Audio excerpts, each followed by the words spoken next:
Renwick Capital is also based on a lot of, and is divided based on the same formula for our component districts.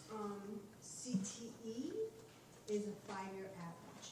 And that was an agreement that was, it's been a while that we've been using a 5-year average of students so that they're not spikes and downs, ups and downs that are.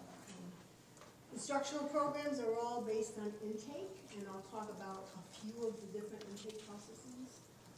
Itinerant services is based on the days of services that are purchased. General education, student enrollment, general education support, the level of support purchase, and district support is level of support purchase. So I wanted to, let's see that was right.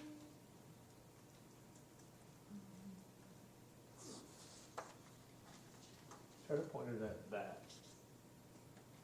No? I don't understand those. Is everybody not Quaker? No. This is Quaker, he's our new. Hello. He's like, this is not how I wanted to be. No, it's fine. These are my list. He's but got, that's okay. he's got.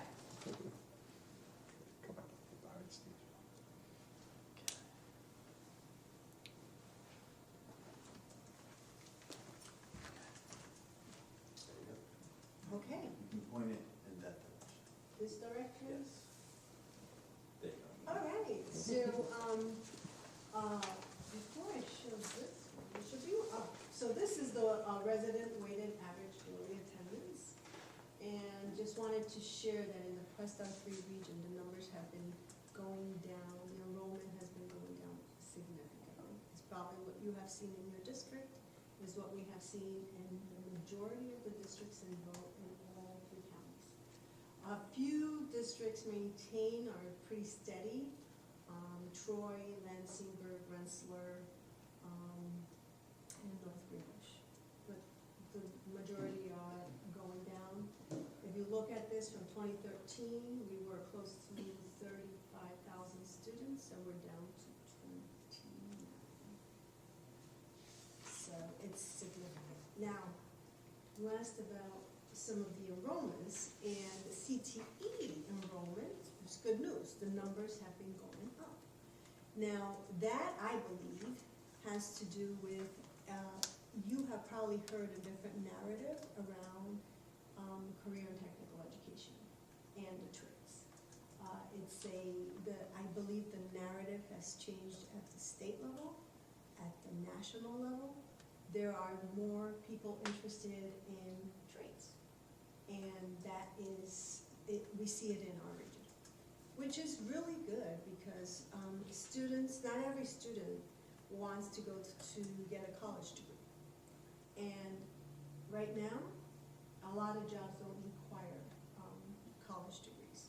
So there is a shift, and we're seeing that our programs are maintaining, becoming very steady. We're also trying to look for ways to ensure that we are addressing the needs of the region. So we look at data and we look at trends. So those are things, so we are seeing, it wasn't around 674 in the 13-14 school year, and it was up to 823 in 22-23.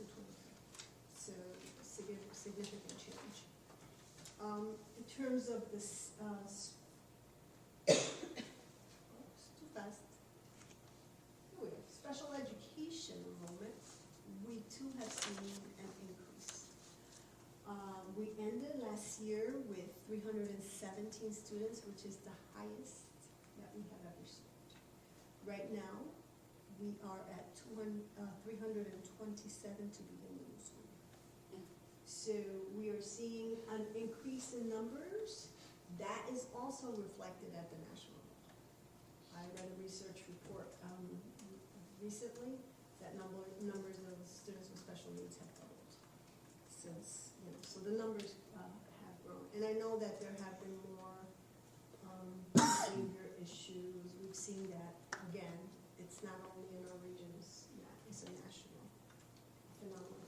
So what are some of the CT programs that we have? I'm excited that we're starting to expand some of our programs. So these are the programs we have. Some of them that are at both technical schools, the one in Hudson and the one in Troy. And then we have the Maryland Noonan School at Durham, and we have their two technical education programs, an agriculture program and a heavy equipment maintenance and operation and maintenance. We have some New Visions program, I'll talk a little bit about those in a little bit. And then we have some career studies programs that are for, really they have a smaller and more supportive class size to meet the needs of students. So that is something that we have done, and we have programs on introduction to food services, automotive services, and building plans. The intake process is, so we work with homeschool counselors, and it's a partnership between the districts, the 7 schools, and the BOCES. For CTE, the applications are submitted via portal, and then the districts, so the counselors will submit letters of interest, transcripts, report cards, attendance reports, IEPs, 504s, all of the necessary documentation. There's an intake committee at the BOCES that includes the school counselor, principal, consultant teachers. They review the applications and they make the determinations. One of the things that we've been trying to be very mindful about is to make sure that the student that's coming into the program is successful. So sometimes we have more students, and we have been experiencing that, more students than we can accommodate. So then those students go on a wait list. And sometimes if we have an opening, we'll call the students. We have lifted the numbers of students in various of our programs. So our heavy equipment operations and maintenance, that one program has about 25 students in each of them. It's one of the highest enrolled programs. Cosmetology, we increased the numbers in that program. So we are trying to accommodate more students. If we could accommodate all the students, we'd probably be right around 900, because we're getting a lot of interest from our region's students. I think it's a good thing because they're following their passions, and we're getting students that are graduating and are getting some very nice jobs that are paying a lot of money. So it's good. When they decide on the students, the CTE will send out a letter of acceptance. If the student doesn't make it into the program, they'll send a letter, and if they're waitlisted, they'll send different letters to all the district counselors. Then the counselors and CSE chairs sign off. And then we send letters to students' homes who are accepted. In early June, we send out letters to parents to come and open house and get to go to the technical centers and learn more about the programs. So that's the CTE.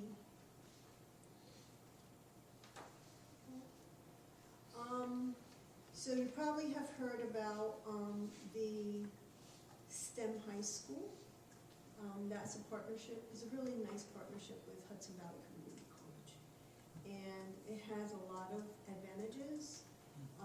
What we did with that program is that we received a early college high school grant from the state and a PTEC grant. And instead of creating little programs, we created a comprehensive high school that's located on the Hudson Valley Community College. It's only the second that is located like in that fashion on our college campus. it's a new idea in this region. No cost to families, and students can graduate with an associate's degree in various areas. We work with business partners. We're seeing some really very encouraging early successes. We have 2 cohorts, approximately 62, 63 students, freshmen and sophomores. They have already accumulated 444 college credits. The first cohort has earned 386 college credits.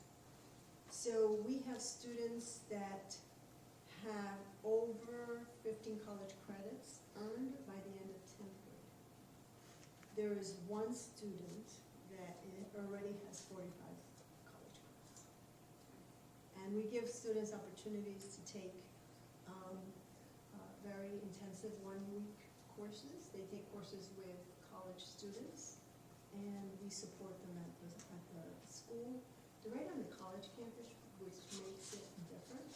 And the state is watching this program very carefully because a lot of P-TECH programs haven't been successful. Being this one right on the college campus, we are very hopeful that the students will finish their degree because they're already on the college campus. And about, they don't finish it by when they graduate from high school. They just need to go finish whatever college courses they need.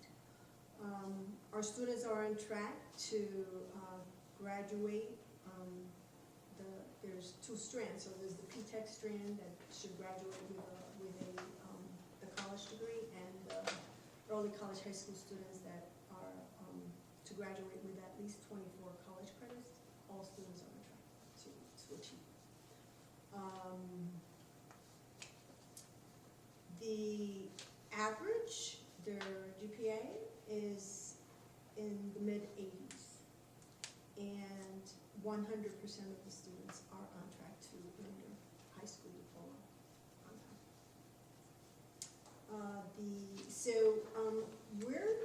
We're very hopeful, and their attendance rate is high. It's in the upper 90s, so it's in the 90s, which is something that we're seeing. We have some difficulties with, especially at the secondary. I go speak to kids there, and they always talk about how they love the school. They love the additional support that they get from the teachers. They feel that the entire community college is open to them. They get an ID card, so they feel special. And the partnership with the college is just amazing. The president tells me, "What do you need? Let me know what you need, and we'll make it happen." So it's a really nice partnership. Do you know, Dr. Cruz, do we have any students from Coxsackie there? I do not think we have any. We have some at Tech Valley High. Right. And Tech Valley High School has also been very successful, as you know, has 100% graduation rate. Students, the average college credits is around 23 to 26 per graduate. So we do have students. I think it may be the transportation. I know some schools are a little bit farther out, but it's a great option for students. Some parents are willing to transport their kids, and we have kids coming from Schenectady. So there's a lot of interest. Dr. Cruz, you said you had 63 students there now. Do you see that capacity growing? Yes, so Years for down the next line? year, we will have 101. Now, when we compare that to, I'll talk a little bit about Tech Valley High, but when I compare that to the growth of Tech Valley High has been in existence, I think now for like 15 years, and we have about 140 kids. So this one's growing really quickly. So I'm excited, because it's about giving students opportunities, letting them follow their passions, and if they can graduate with an associate's degree, better yet. So the STEM high school intake process. So students, there's a web-based application. This triggers an email to the guidance counselor and teacher, and then we we ask for a recommendation for transcript IP 504 if applicable. The documents are reviewed by a committee, again, principal, guidance counselor, special ed teacher if it's appropriate, social worker, and students should be in good academic standing, meaning they should be at grade level, grade 8. And if there is an IEP or 504, it is also reviewed to make sure that we have the appropriate supports. The superintendents are emailed for approval when you approve to send your student to the school. And if there's, let's say, 6 students that apply from this particular school, and the district says, I'll send 4, then there's a lot. So, oh,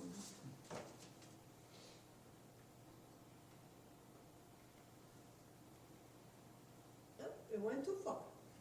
Okay, I'm missing a page, okay.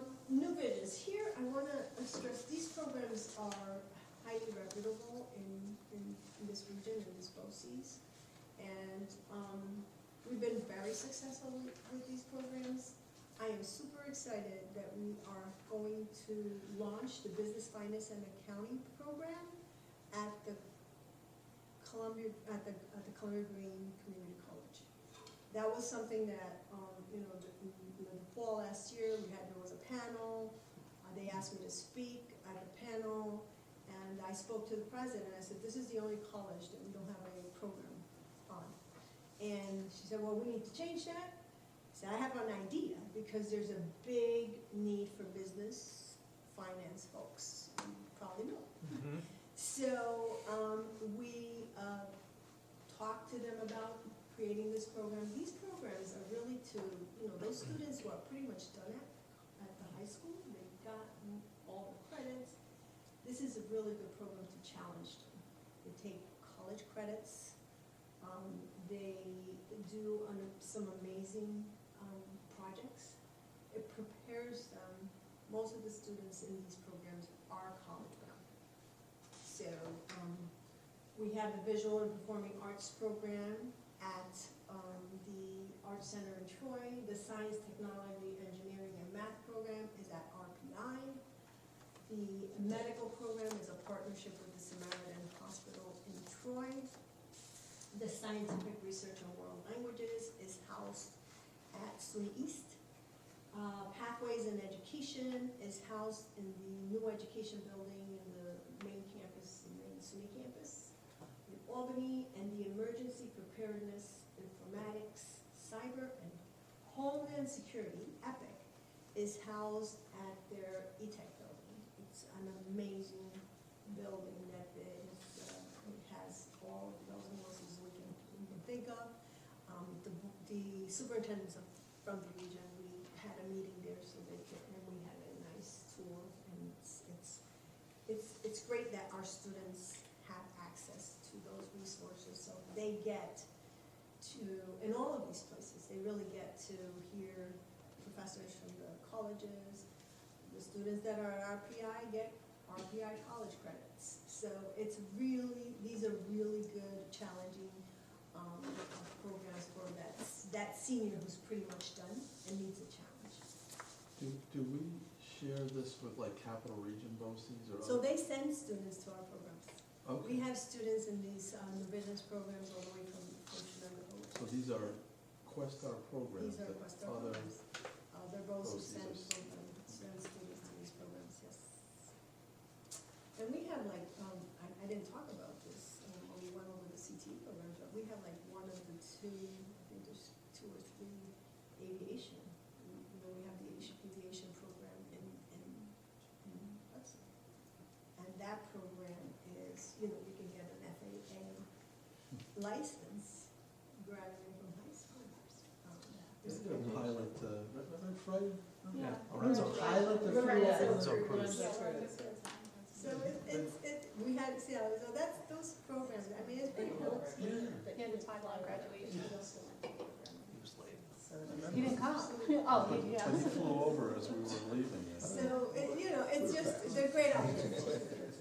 So, you asked about artificial intelligence, and, I've been talking to superintendents in our region, so we've been working with AASA and Learning 2025, and supporting all of our districts to have access to the tools, the supports, the professional development.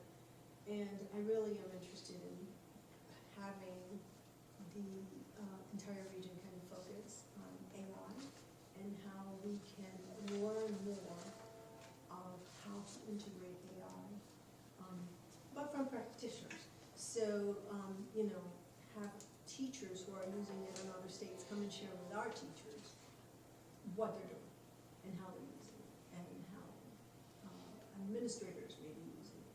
So I'm really interested. I've been talking to the executive director of AASA and the folks that are really leading this work to try to make AI because it's here. This is just I asked, let's pull some articles. And I have the whole listing of articles. I can send it to Randy if you'd like. But there's a lot of stuff on AI. And we're all using it. Who has a phone here, a cell phone, right? Well, it's right there. We have it. So this is something that I'm very interested. While there's some states and districts that want to shut this down, I don't think we should do that. I think we should embrace it and teach how to use it responsibly.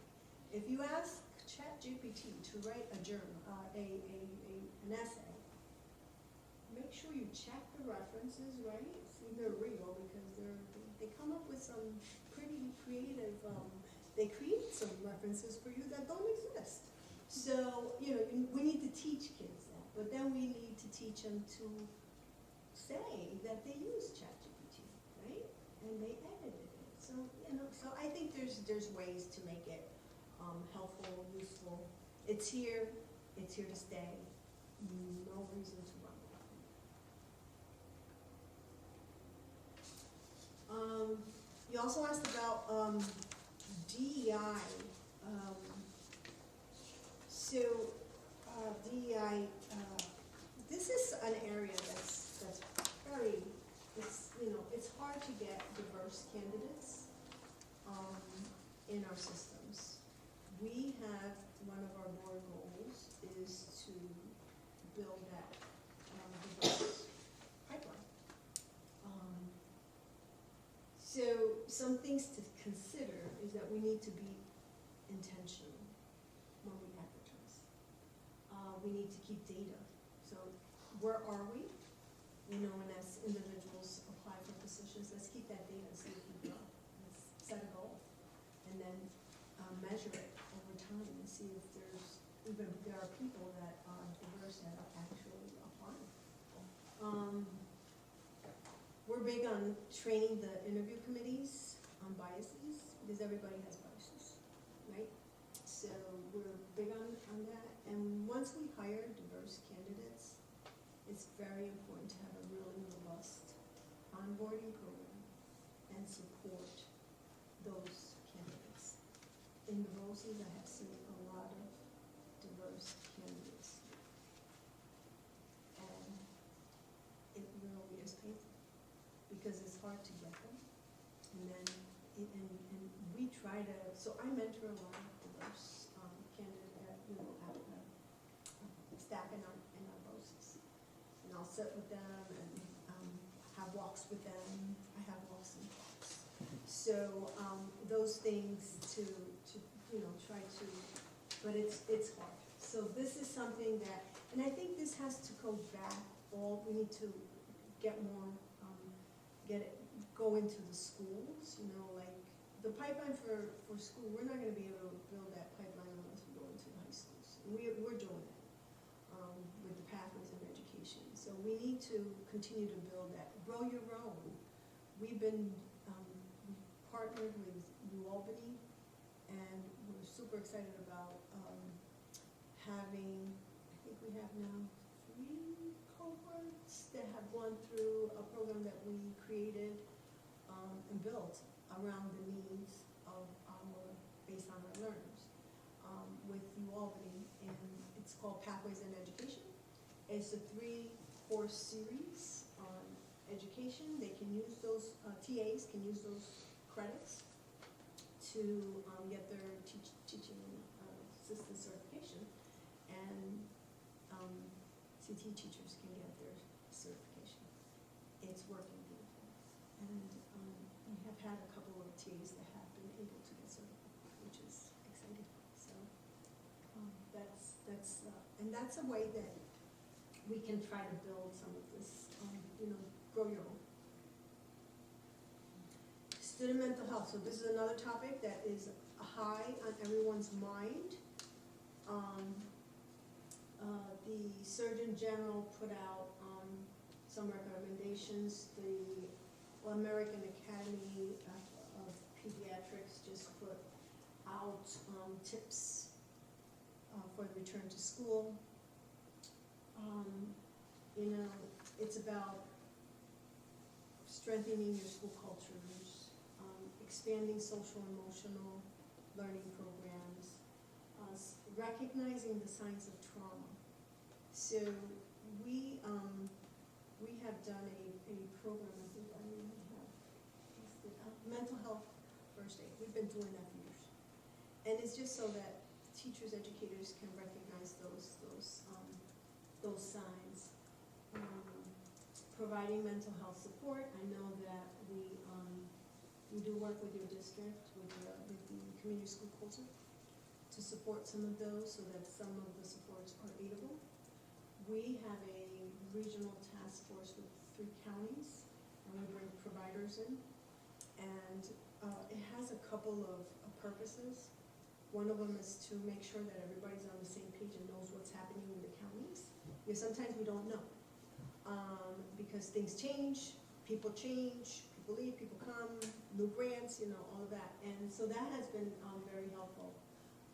We have 3 superintendents on that task force. Randy is one of the superintendents that sits on the task force, and we have one from each of the counties. And then we bring that back to the larger superintendent group. And we meet 4 times a year, and we are just constantly looking for ways to build more collaboration so that we can all work together to support our families and our students. This was another topic. So I know you are aware that we work through subcommittees at the BOCES.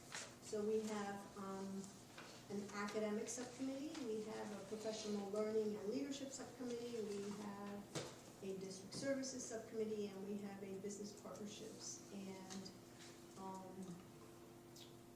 there's something else connected to that word on this. Advocacy. And advocacy. Thank you, Brandon. So we will bring to the academic subcommittee to see, and it makes sense to explore because a lot of our students graduate from the CT programs and go on to careers in the Army and different fields. So we're going to bring this to the academic subcommittee and see how we can get this going. But this is the first time that this topic has been brought to, Yes, okay. yes. So everything that's brought, that anybody brings to us, we take it through the committee. So I thought I would just, this is going too fast. So these are some of the programs that you purchase. And the 22-23 school year, the district purchased $2.8 million of services, of which approximately $734,000 were special education. BOCES aidable services were approximately $2.1 million, with a net cost of $1 million, or 48%. So the district gets back approximately an average of 52 cents for every dollar spent on BOCES. And the Coxsackie-Athens aid ratio is 55. It's pretty high.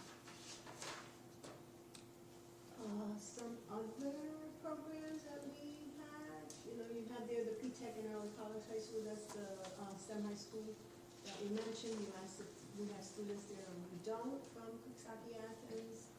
And these are other programs. And then the last thing I just wanted to share was the budget. So we started with budget, we're gonna end with budget. So that administrative budget share for Coxsackie-Athens in 22-23 was $281,146, and $288,449 in 23-24. We take away revenue that we achieve from statewide services, from grants, interest, income, and the charge actually is $234,618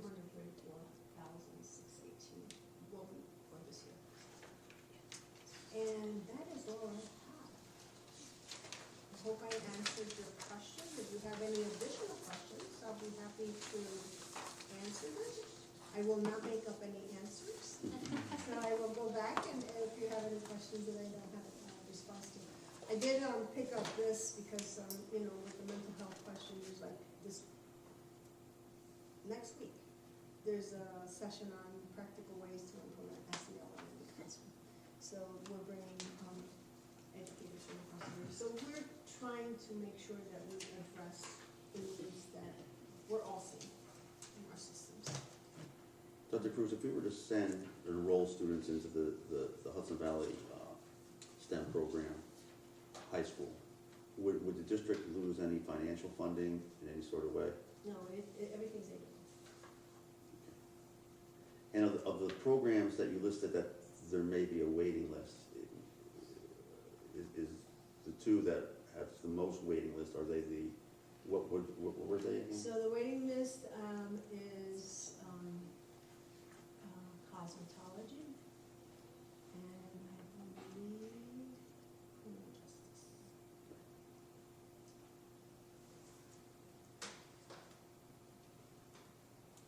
Any other questions? Can I ask about the programs purchased by Coxsackie-Athens? One of them is absence management. Is that around attendance issues? So that is a software that, yes, that one is for, let me see, let me find it. That's what makes employer. That is the, let me see. It's employee absence. The employee absences. Yeah. Employee absence. Yeah. So it's a when software. there's, yeah, this software that tracks, and then if you need a sub, they can request it right on the system. Oh, it's that one. So that's What is that ASAP. called? ASAP. ASAP. Yeah. Okay. Anything else? Dr. Cruz, is there, one last question for me, is that Mr. BOCES has a lot of partnerships with businesses and just about everybody. Is there any services that Questar can provide a school district in giving some detailed information about how we could go about acquiring partnerships with businesses to enhance our program? So we actually have a person that's that person's job. So it's Jim Church, and his title is Director of Strategic Initiatives and Business Partnerships. He works with districts beyond our region, and what he does is he looks for partners in the community and brings them to the schools. He likes to work with teachers, so that teachers, and he can kind of, what are you looking for? What kind of, and then he can identify, he has like a lot of partners, and he knows a lot. That's very nice. I just want to congratulate you on being the new president of the National Association of School Superintendents as well. Thank you. It's a huge honor to represent the superintendents from across the nation and to be able to do that right here from our region. So, thank you. Anything else? Well, I want to thank you again for giving me the opportunity to come and just answer your questions. And, if there are any questions ever, just let Randy know. I'd be happy to join you at any time. And have a wonderful beginning of the school year. I'm looking forward to seeing a lot of kids. Thank you. Thank you for Educational Center yearbook. Oh my goodness. But there's somebody over there, might Oh, this appreciate is that. awesome. So, Well, I'll thank give that. you. This is very cool. Well, history. See, and look, there's an early child program that we have. And we've been talking again about this, so sometimes you have to bring programs back, right? So, thank you so much. I will Committee work that's been going on, and, you know, the committee is Bart and Mike and Kyle and Amy are on the board. You know, they've been looking at over 200 items, you know, the list, if you will, of everything that everybody has suggested or wanted. You know, we had all, you know, prior to them getting together, we had several sessions with staff, kids, everybody, you know, has had input to the multiple pages of spreadsheets on there. And so over the last, we've had 10 meetings since the spring, including 2 each month during the summer. And if we put them in the 5 categories there: health and safety, academic, phys ed, athletics, infrastructure, and site work are kind of how they've been categorized for there.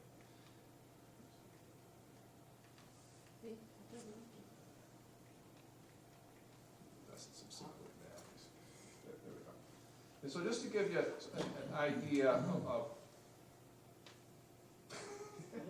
You clicked it too many times. I was trying to catch up with something. There we go. All right, there we go. This is not all the items, of course, but just to give you an idea. So health and safety are items like additional card access, you know, readers for our doors, replacing any broken or doors, hardware that needs to be replaced, indoor and outdoor, exterior door improvements. So those are some of the health and safety things. Again, not everyone gets that from the list, but just so you can get a picture. Academics, items that are being looked at is like renovating the science room, the 3 science rooms down the one wing there, the 1970s wing in the high school. Looking at, we're going to talk a little bit more detail in a minute about a campus center and how we also organize our food service programs here in the district. There's some things we're looking at under academics. So let me just add one thing too. With the health and safety, we've also looked at what can we handle and what can we do in-house Right. that wouldn't necessarily have to be a capital project. So anything from the, you know, we renovated the space upstairs in the high school to turn it into a senior lounge. We've got doors being, the windows being cut out from the safety inspection that we had done, or the safety assessment, I should say, that was done. We've identified some doors that didn't have the windows in them. So we used their recommendation to put the more narrow, elongated windows on those doors. That's happening, I think, next week or the week after. But also trying to figure out, like, what can we do? You know, can we change some of the door locks ourselves? Can we operate the cores? And we have the tools to do that now, just because we don't want that huge locking system. Those conversations are coming up as well. What can we knock off the list so that we can do stuff in-house? Would handicap access be under this section? Yeah, so that's Is an that being example of, addressed? that's something that we're doing, we're looking to get done this summer as well, is we've got 2 bathrooms upstairs in CE that we wanna put the push buttons on, so that our students in CE that can't physically open the door can access those just to build the independence and whatnot. That was a request that Katie had come to us with towards the end of the school year, and we put into motion, because it wasn't, initially it was, you know, I don't know much about this stuff, right? So it's like, oh, buy the push button. Well, it's not just buying the push button, it's buying all the wiring and the locking plate, striking plate, all that, I don't know doors.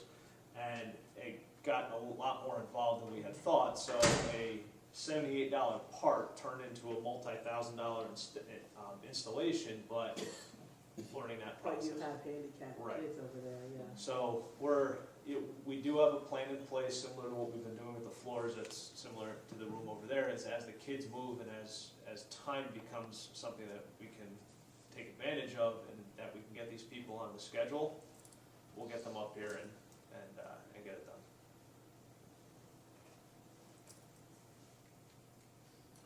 Under infrastructure, roofs, so complete the rest of the roof replacement of the middle school, which we did half of it in the 2019 project. Some other examples we're looking at is replacing all the corridor tile in the middle school.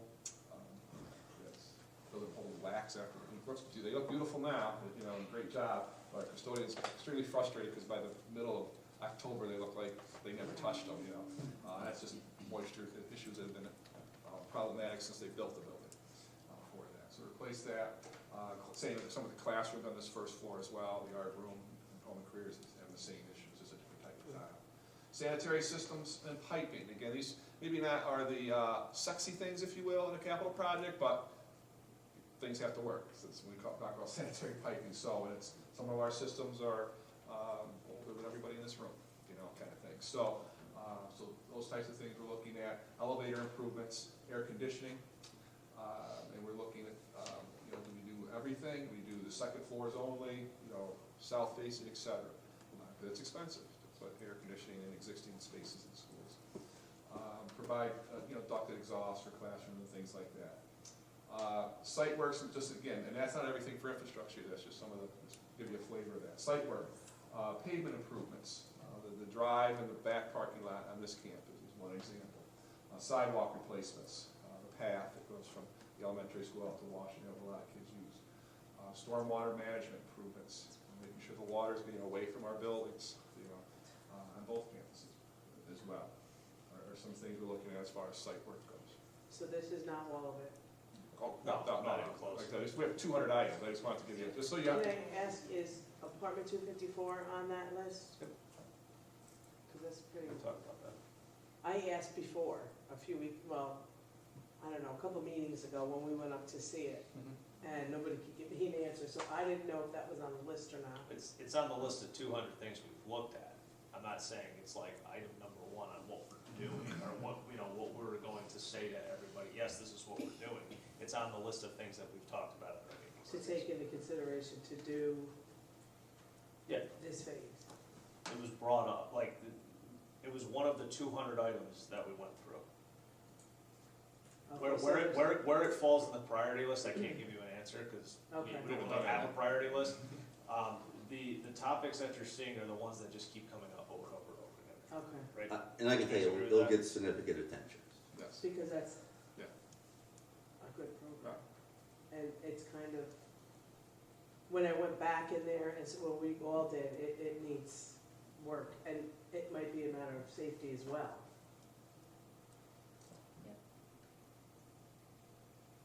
And again, that's an example of what can we do in-house, so to expedite the process, because, you know, capital project doesn't happen tomorrow, right? I think we all have kind of through them before. You have a vote, and it's another year of approvals, and then depending on the timing, you don't start to whatever the next summer is, you know, so you can be we're looking out to 2025, 2026 to have some of this work done. So is that something we could do beforehand? You know, could we, you know, do whatever, some of this stuff, at least some of the things we do, then, big items, we have the pros can do the work, so. Physical education athletics, you know, one of the things we're looking at is creating a multi-purpose synthetic turf for so baseball, softball, and your fall sports can all play on it, you know, during the years. And also certainly phys ed classes would be on it constantly, you know, unless there's 2 feet of snow on it, they'll be on it as well. So it's really an outdoor phys ed space, et cetera. So that's something we're looking at. Replace the wood floors in both elementary schools, which have kind of got to the, you can't stand them anymore. Yeah. If you stand them anymore, there won't be any wood left. So, play field improvements, you know, throughout the district, playgrounds as well in there. High school gym hoops and bleachers, another item that's on the list. Some of them might be original, I don't know, in there. So, again, some examples we're looking at in those areas. How has the conversation been going about the artificial turf?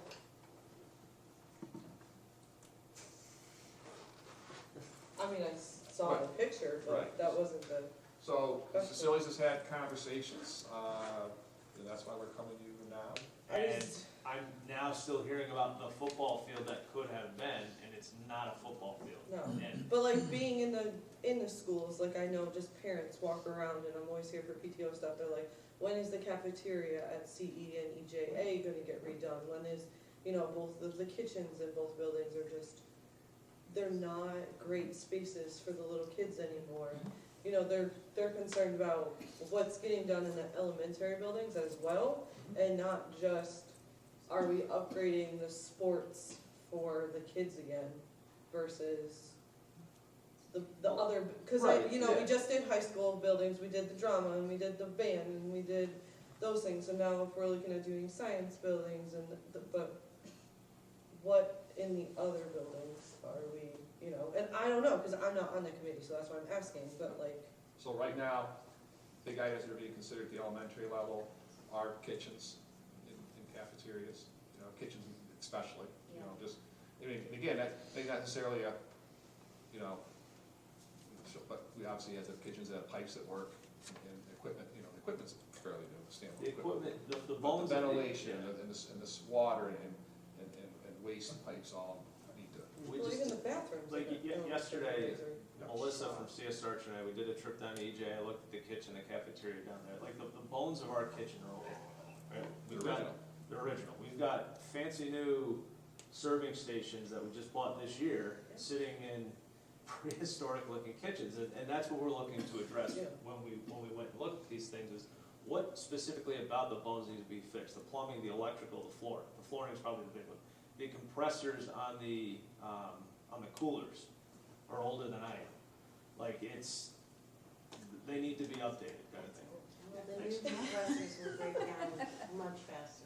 They will, but Well, like, the one did this year, we had a Freon leak, I learned about Freon, it was great. you know, when have the elementary school classrooms like been painted or like upgraded any of the stuff So, on the so inside? things So we're it's- considering is, for classrooms is, generally new sinks in those areas in each of the classrooms, and bathrooms in there, and then, you know, that actually, we see that as infrastructure, even though it's a program in a sense, because it's pipes and plumbing and those types of things, so they're all there as well on the list that the committee's looking at to make a decision on, because, that was probably the number one item that the teachers, well, the elementary schools, just want a new sink area.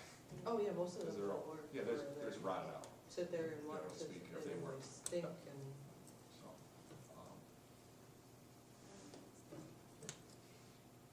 So, But it's no so easy- what is the committee's general feeling on this piece of the potential project?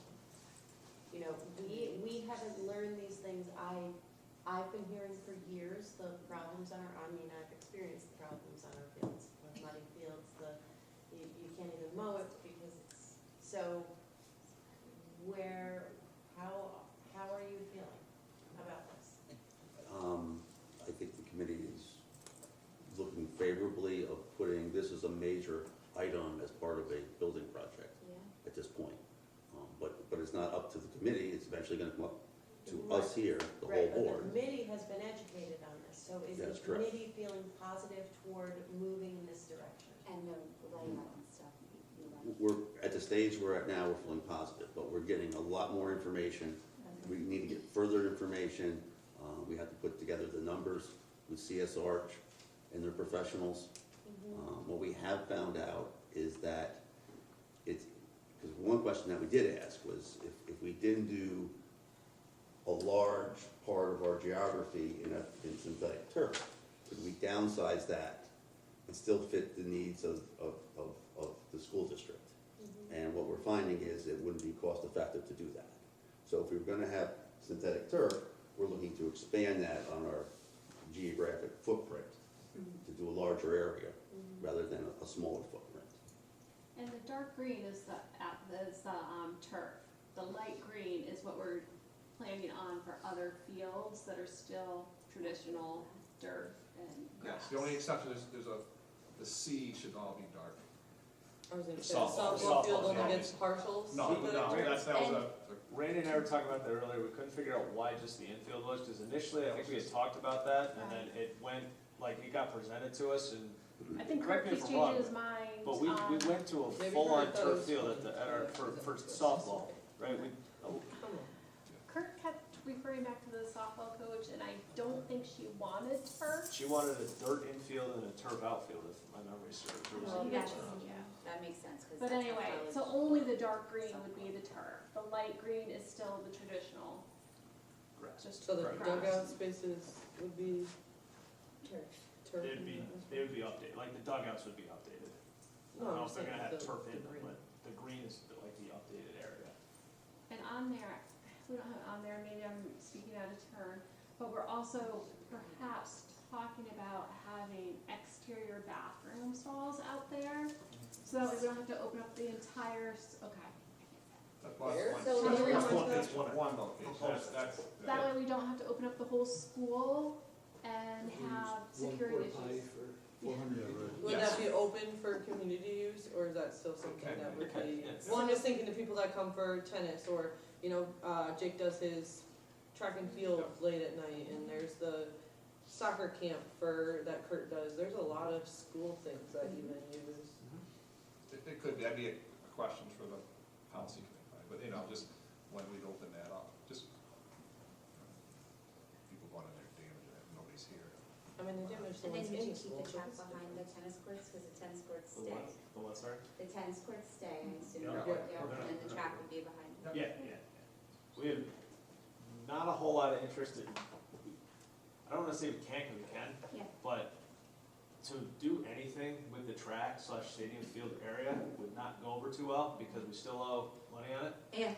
And we just went out to, it just got voted on and paid for not so long ago. Right. So, you know, that was one of the things that I brought up, was it last night already? Yeah, Was, you know, if we do anything and say, oh, let's just make it a better grass field, we're stuck with that for 15 years. yeah, And, you know, I came from a school too where we had grass, beautiful grass field, and we went to turf, right? Soccer, everybody wants to play on grass. We got the turf field and realized we live in the Northeast. Now we can get out there sooner in the spring. Baseball teams can get out there instead of being cooped up in a gym. Softball teams can get out there instead of being cooped up in a gym. But Phys ed classes. Phys ed classes can Yeah. get out there instead of being cooped up in a gym, but also in the fall, like if you get those early winter, you can still get outside and play on it. Like in the Northeast, it makes sense, and that's why you're seeing a lot of schools are pouring money into the turf fields. Yes, they're very expensive, but they're pouring money into the turf field, not so much the grass field anymore. I guess I would worry that if we add that all together, that the community would definitely try to turn down the entire capital project. Which we Or sort of would discussed be last night. Right. Right, we're gonna get a couple slides from here, we'll get to a little bit about that, so. I wanna thank the facilities. I know, it's a lot of work, you guys. Seems like a really intense. And Mr. Donahue goes home every night, I'm not sure what Mary's giving him to get him, because his head, I know, goes home, it's hurting a little bit after. I know, you guys really, with the two meetings a week or a month or Yeah, whatever it is. Yeah, mine was gonna be it's getting, three, right? Did you guys? It's moving up too, right? Wow, I picked the Get to one, move more often. one committee not to be I'm on. still convinced Bart Cubs is on it for the AC. We're on a tight timeline Yeah. to get things done. Well, thanks for all your work. You're right. See where this. Well, we did want to have you guys start to hear stuff, because if Yeah, you start, yeah, no, what are thank your you. questions? Yeah. So absorbing some So of if you this. have questions, get them to us so we can Yes. get answers, you know. And Right. it says CSR and the LA group is the landscape architect firm. Or ideas. Or ideas. Oh, Yeah. So that- If you so think an area needs a certain Yes, concentration for us to look at, like if it's the elementary cafeterias, give us those thoughts and those ideas so we can start to move on those. Okay. So another idea, I guess, is to kind of food service and stuff like that. So, and this is something we had bantered around a little bit, not even project related, if you will, is to go from 3 cafeterias on this campus to 2 cafeterias on this campus. And so so we said, okay, well, what happened if we did that then? And so, first of all, you know, what would happen if maybe the middle school cafeteria would kind of be closed, if you will, better way of saying it, or not used. So, the administrators have been talking about this. This is a concept that came up. It's a campus center kind of place. You know, we can put some different things together. We came up with the name Hawk's Nest already for it.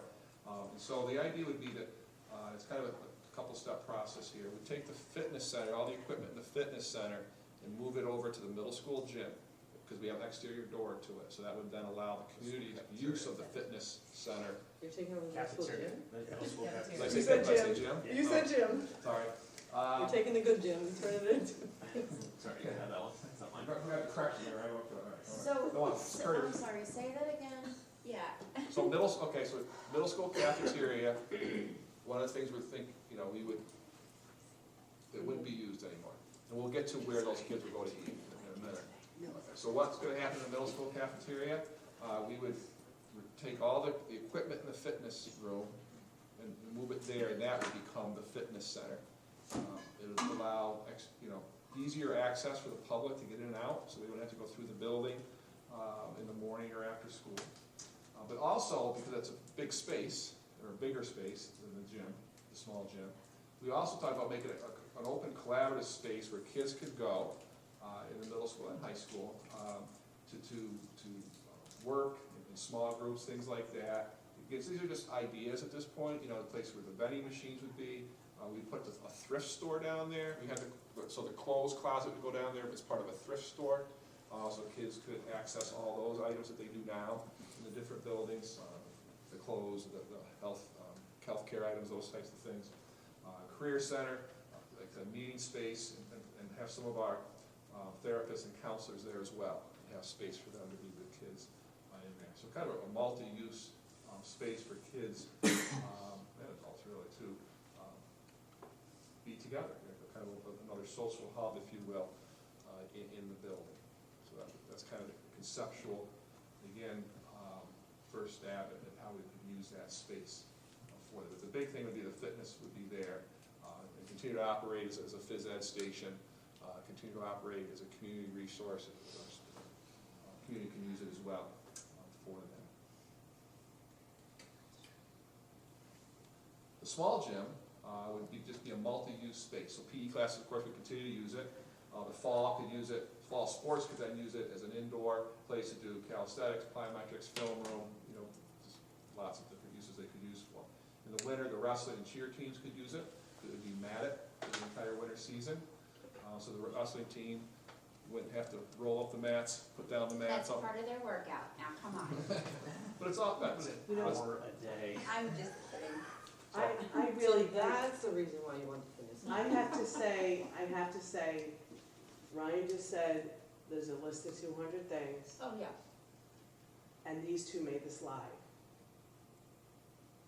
That's all I gotta say. I just, there's so many other things. This is a shock and surprise. I wasn't prepared. That's why we brought them forward, because for better ways, they do different things. In the spring, we use it, the batting cage in there, and the same type of work. And again, it's still a phys ed space, and a large space that could be used for a lot of things. You could put chairs in there, have it as a meeting room, things like that for adults and stuff for that. So food service. So we transitioned to 2 cafeterias, and again, this isn't written in stone, all right? But CE would service K through 6 students, and the high school would service 7 through 12. 7 and 8 would not be eating with seniors, so we still they have their own lunch block, if you will. A lot of them are over there anyway. But it would be in the high school. Yes, the high school cafeteria. Where the high school cafeteria is located now. Yes. The high school cafeteria, just capacity-wise, it's got the 2 serving lines prepared already in there, and you can service more people going through the line and exiting the line at the same time. I think moving 5th and 6th grade to hang out with be walking through the 5th and 6th graders walking through the CE halls to go get lunch is crazy. Yeah, I'm not loving this, but go on. People keep in mind too, that CE did have 5th and 6th grade at one time.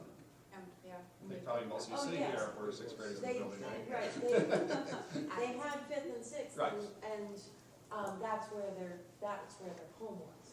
So now their home is here, they change once they get here.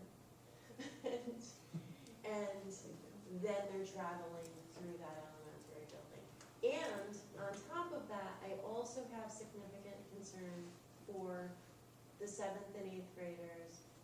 Yeah, there's lots of them that are over there anyway. There's also lots of them that are terrified of that side of the world. They're on a bus with them in the morning too. Okay, I'm still listening. Yeah, I'm that was listening. my, Go on. that was the only, one of the things that drew me to 7th and 8th could go to the high school. They are riding the bus, which is much more confined space than a hallway and a cafeteria, and a lot less supervised. when you've got X amount of aides and whatnot, as well as cafeteria workers in a cafeteria, as opposed to a guy driving a bus and maybe a bus aide. That was my draw to it. How many kids fit on the bus? All right, I'm here with an open mind, sorry, keep on going, 60-something. let's go. What we said, it's compared to however many kids sit in the cafeteria. So that, again, those are some of the bigger items or different items that we just wanted to bring forward. Again, as Shelley said, there's 200 items, so we didn't touch on everything in the list with that. So, So is this it? Oh, So this is the end? yeah, we just wanted to give you a summary. So- What? But we, That idea, so I just wanted to, for the cafeteria, go to. We talked about it as part of the overall project, as an idea. They're all ideas. Yeah. So is the idea of going to one library, is that still part of the conversation as well? That is no longer a conversation? that was, so the library, that would be, that concept of using a campus center as part of this space would be what would be the middle school cafeteria. So the cafeteria So you would idea save this library. replace the In the same library idea? cafeteria. Yes, is that Yes. what I'm understanding? Okay. So, again, it's a package, and we know that people will fixate on one item that's either in the project or not in the project. It's just, that's how things are for that. So, just to give you a ballpark, and this is just, again, this isn't gonna be exact yet, but for we gave you some different total scopes of the projects. So like, a $5 million project would be an additional 7 cents per thousand. And then, we just kind of went up in different numbers here. So all the way to a $20 million project would be 54 cents or 55 cents per thousand estimated. And that's with using $1 million from a reserve. Now that could end up being more, by the time we actually go to pay it. Hopefully it will be more, it should be more, unless something bottoms out. And just things like that. So that number could be higher, let's put it that way, for 20,000. To give you, also just keep in mind, everybody knows about inflation, right? We're all dealing with it. And of course, we're seeing it, and they're seeing it in capital projects as well, across the board. This is, kind of unique here for that. What we were able to do in the 2016 project for 16-point-some million would probably be closer to 25, 30 million today. All right. I think I've shared some of the example. The Albany City Schools, they had a project passed before the pandemic. It's a humongous project that we're doing at a high school up there. And I think they had to have the voters approve to take out another $8 million out of their capital reserve to pay. They're not doing anything different, they're just the escalation costs that nobody has, we're in 2017 predicting would happen. Our project scope would, I think I asked our construction manager that, like, how they change their escalation costs. So when they map this out for us, they say, okay, it's gonna cost us $1,000 to do something, okay? But they know that's $1,000, if there's gonna be, if it doesn't happen in 3 years, we gotta predict, it's a little bit of prediction, but they have people who do this, it's gonna escalate up, the cost of that's gonna go up. So there are some very high escalation costs. Now, hopefully, maybe as inflation settles down, for a lot of reasons, and that will benefit us in the end. It's basically an emergency fund, right? Like Well, it's hedging that, so at the end of the day, they feel even with escalation, we could do X number of dollars of these items and work. Now, it's just unfortunately, because it takes, like I said, 1.5 years, 2 years before, from vote to shovel in the ground, if you will. So in my opinion, these are very important numbers here for the board to take a look at and get these numbers, get comfortable with these numbers, because eventually we gotta pick a number here that Well, sooner than later. that the board is gonna be comfortable with going to the public with, to get their approval. So just the 200 items is north of 50 million. Whoa. So obviously, not everything is gonna be. Right. Yeah, so just, that's just put it out there. Messina just they just approved a $58 million capital project. Wow. I was shocked. I was like, oh, has that place ever been updated? No, it hasn't. So, Crazy. Holy. I mean, it hasn't been voted on yet. Yeah, it got voted on. They Yeah. passed it. Yeah, it was in the paper they did get it with them. last month. And I think just for some history, the last time when the synthetic turf was put into a project, I think it lost by 26 or 28 votes. Yeah. 28 votes. So basically, it was split down the middle, you know, Right. half the public was in favor, half wasn't, and it was various reasons why they either voted yes or no. It wasn't one single. And we also, you know, if you look at the data for that, from that vote, you know, you always second guess. The number of no's was consistent with the number of no's we were always getting at all the budget votes. The yeses didn't come out. The yeses were lower than what we had been getting for the previous several years of just regular, you know, budget votes for that. So, and when we pulled it out, as a separate proposition, it went down. That was gonna be, it was gonna be 3 cents per thousand. So it was just, people just didn't want it for a reason. So, and again, for that particular item was timely news articles or news things that came out saying that, you know, it was all bad and stuff like that. So, it's a, you gotta sell it, and that's the bottom line, and it's for any project, regardless of what's in it. But I think we all agree, no's come out. Yeah. It doesn't matter what, they're just gonna come out to vote no, because it's the only chance they get to vote no. Right. They didn't get to vote no on the jail. Right. They didn't get to vote no on, you know, other things like that. So, it's their one chance to say no, you know, to whatever. So I think the committee needs to have a sooner, you know. Like by the September meeting, you think? Before that? Well, we added another meeting for next Before that. week. Yeah. Yeah. Okay. Yeah. So Because next we week, have to start knowing, and it's really, we talk about, we're still in the chunks in my mind.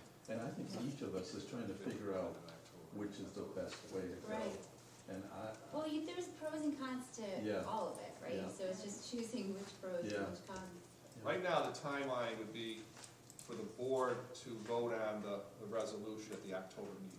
But of course, we don't wanna come to the October meeting And and not have a consensus here, because then we're literally sitting with an Excel spreadsheet trying to figure this out live. We'd rather do that ahead of time, in that regard. But if you know, think about this for a little bit. Yeah, these are ideas. Oh, yeah. Nothing has been, so No. if there's things that people are like, whoa, Like me. like I'm catching some feels. And that's feelings part of the process. Exactly. It's a normal part of the process Exactly. for each board member to weigh in with their insight, whether they're for or against a certain thing, and please come up with any other solutions or ideas that you think are gonna be beneficial to the committee and to the administration, that would help the committee out. I just, guess the biggest thing is I don't wanna sit here and like redo whatever you guys are already chunks, whatever you're over there. I haven't seen that stuff, so it's hard to say So how you I guys are feel gonna have about another any of that. meeting. But if you have an idea that we have to revamp a certain area of the campus, whether it's inside or outside, share that idea with us. Yeah. And maybe it's already on our list, and that's okay too.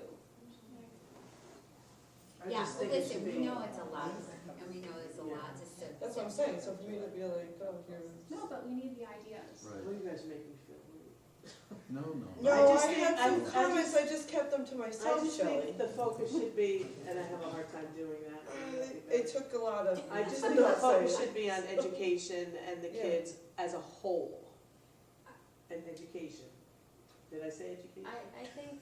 I think it is. I think it is. And I think that specific areas may not seem as relevant to you, and I understand that. You know, I definitely think that, sports are a big part of kids' education and. 100%. It is, and absolutely. social emotional well-being as well, so, yeah, I mean, I get it, that So- there's a lot, If so. I may, another topic, again, we didn't put on the slideshow, and we can share the list. It was outdoor spaces for learning, you know, like not just go out in the middle of the grass field and plop down and but get some like pavilions or some kind of thing for teachers can go out and use those spaces, you know, hopefully as much of the year as possible. We know our teachers are are trying to use outdoors is more of the benefits of the COVID.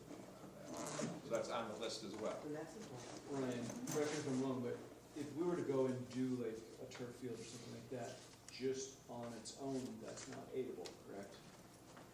No, But it's when we build it in with other things, like the infrastructure and things like that, that you get it back. then we get aid back from it, so that's why. Oh, I'm not talking anything about the turf field, I No, think that's a I'm good idea. And It saves But a lot money of in this the stuff gets long lumped together, and run. you're like, well, why are we doing, so much athletic field stuff or whatever at the same time? Because you can't get the money Right, if you don't do it. and it saves money in the long run, I understand the upkeep and everything is, cheaper. In our discussion last night, there were some numbers thrown out, what it was gonna cost per thousand, like just for that synthetic turf field decades ago. Yeah. So it's 3 cents. Yeah, 3 cents. 3 cents per thousand was gonna cost Yep, the district to have a synthetic turf on our current football field. the taxpayers would, yeah, To do the whole complex, not just the. to do the stadium field. Stadium field. No, The stadium years field, ago. the lights. Oh, years ago, I yeah, think years that ago. was- The stadium field, the lights, the Well, that was- bleachers, the But trash. wasn't The there- grass part was, let's call it the grass part would be 3 cents per thousand. So instead of grass, it would have been plastic. Right, but. And that's because of the aid, correct? Yes, oh Yeah. yeah. Yeah. Wasn't there a number thrown out last night about what we want to do per thousand, or no? I thought the CSR had a number, or, I don't know. No, I don't think they gave us too many numbers last night, because we're Okay. still working towards Yeah. that. okay. But that's, I think, that's just an example of what it would have cost us to have a synthetic turf field last time. Right. I guess the biggest thing that I will just say it because it's gonna bother me if I don't, is that I obviously played sports and I appreciated the sports and all of that stuff, and I understand that part of that presentation. But I just am concerned that, I know that we keep working on our high school and we're trying to make it so that, it's the best in the New York State and has all of these fancy things and it looks great. But I also don't want to forget our other kids that, we shared this fantastic idea if the board chose to reconfigure where we would turn the classrooms into these educational spaces where the kids could really strive. And we chose not to do that, but that doesn't mean that our kids don't need better starting at the kindergarten age. And, correct me if I'm wrong, I don't think that any money from the last capital project was really spent inside any of the elementary buildings. So at some point, when is that a priority? Look at this project, I think that the theme of this project is the elementary classrooms, general classrooms. You're talking about inside, that you see, lots of cosmetic improvements to the classroom, the science classroom, but those are original, in the high school, and, yeah, and then, so that's the big items, I think, that are floating to the top, for that. Notice what you can do with this, like, elementary classroom, in the sense of the box, the scheme of things, but it's certainly paint, I mean, there's a lot of chip paint down this hallway, so. cabinetry, Yeah. fixtures, those types of things can be redone. Because the lighting's new in those rooms. That was done, I think, in the 2011 project or 10 project, somewhere in that regard, Lighting where? in classrooms. I think those were done in elementary schools too. Not that I noticed. I'll have to look.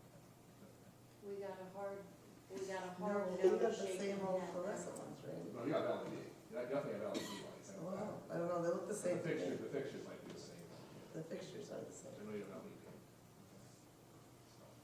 But so that's, Same with like the middle school, I know like the fifth and sixth grade wing, like I think that's still pretty much the same as when it was built in. So just- 2000. Yeah.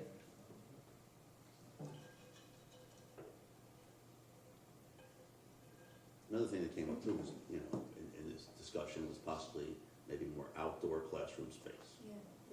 which focuses on a mental health aspect, of getting kids outside. And, There's only one bullet on here, but air conditioning has been a big topic, at least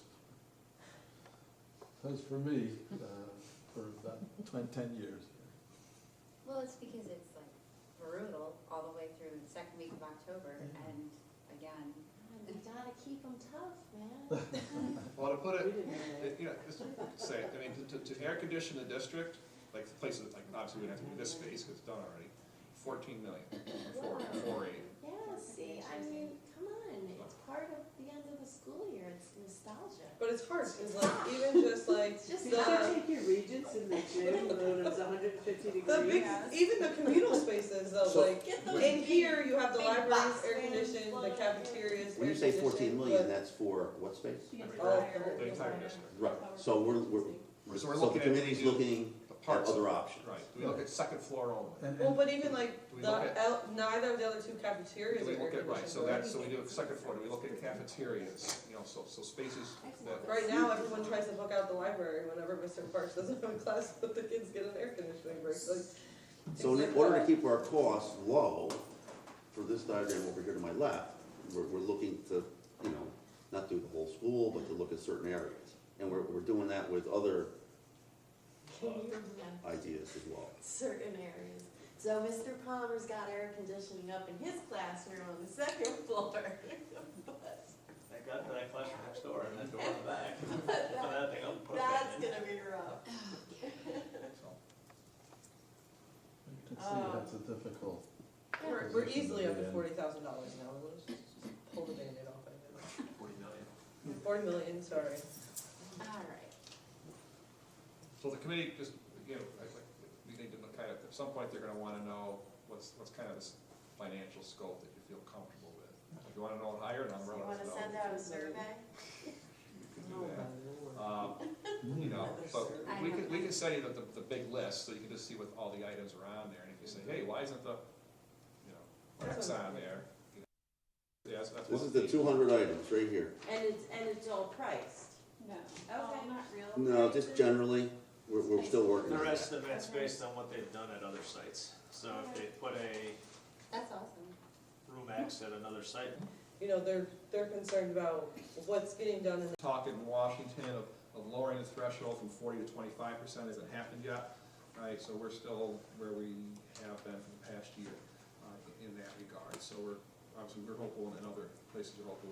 I know there's people out that say, well, you know, somebody at the state level said everybody's gonna have free meals. That hasn't happened yet in our state. I think there's 8 states that have adopted a free meal policy, like they're covering the difference, so to speak. New York is not one of them. So, anyway, for that. Free health for schools to write grants. So, there's a national group that just came out. Some of you know Matthew McCauley. I can't pronounce his last name. He's an actor. McConaughey, yes. all right. Exactly, yes. which I don't think you ever really said. did Well, if you, Did you really he say grew that? up in Uvalde, Texas, Yeah. right? And so, Good title. and of course, you know, hometown and everything that happened there. And he, through conversations, he found out that, you know, that a lot of schools aren't getting like health and safety grants because they just don't have people to do the work, you know, especially small schools like, you know, us.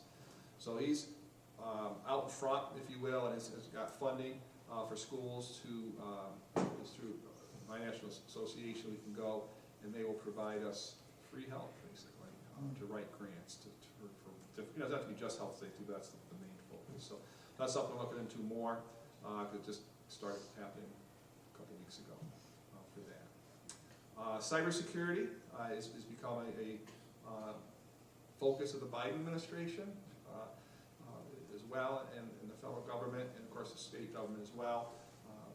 You know, cybersecurity, not in a couple phases. One, keeping kids safe online, but also keeping school districts safe from ransom attacks, etc. You know, we've had some regional ones. Guilderland, I know, were shut down because of it. I believe they had to pay a ransom, or their insurance company paid a ransom for it. Though it's interesting because if you work with the FBI or Homeland Security, they won't. They say don't pay the ransom because there's too many. Well, obviously they're bad actors because they stole, you know, but they're not necessarily going to abide by the agreement. In other words, they probably still have your data and say, okay, we'll give you the money, and then they still spew it out all over the place. So when Los Angeles Unified School District, you're talking like 1 million kids and all that, had happened last summer, 2 weeks before they opened. you know, the FBI came in, Homeland Security, et cetera, they did not pay a ransom. The superintendent, we announced that a couple weeks ago, because, you know, we don't negotiate with terrorists. So that was, you know, and just, you know, but they got up and running before school started. It's pretty amazing for them. So, so it's just us knowing who to call, for God forbid if that should happen to us. Though I know with Nicole and working with our partners, we have a lot of backups, if you will. But also, you know, I already talked with Ryan a little bit, okay, what happened if we got something happened? You know, well, maybe it's not even a ransomware, maybe this, you know, something blows up, so to speak. Can we do payroll without computers, you know, or can we do them if our system is shut down? That's one example. Can we operate our school, you know, without, you know, attendance and things like that? So that's something we're gonna look at and create and work regionally as well for those types of things. So, and finally, just, and there's a hyperlink, but you're aware of lots of people arriving in our state from wherever. And so State Ed has been putting out guidance on that and reminding us that there's already laws in place of how to deal with folks who show up at your door who are really homeless in a sense. And so they reminded us of how to, basically we have to give them a spot. You can't say no, you know, for that. And that's been established law anyway before that, but it's just kind of reminding us of that. I've not heard of any of that happening here in our district. I don't know where they would actually be put up, honestly. But I know we've heard a lot about Mahonison and some other schools. So, so I just want you to be aware of that, that you know, State Ed has provided guidance for schools and support if it happens, you know, and such to local districts where it is occurring. Not, isn't it not in Green County? I have not heard. Or not, they passed something, we can't. Yeah, but a lot of counties did that, and that's just. Oh, it doesn't mean anything? No. Well, that's lovely. Yeah. Okay. I think, I mean, Albany County did it, and Mahonison, they don't know if it's connected or Albany, but, they, you know, kind of influenced. Well, that's good to know, I had no idea. Yeah, that's politics. So just some advocacy updates there.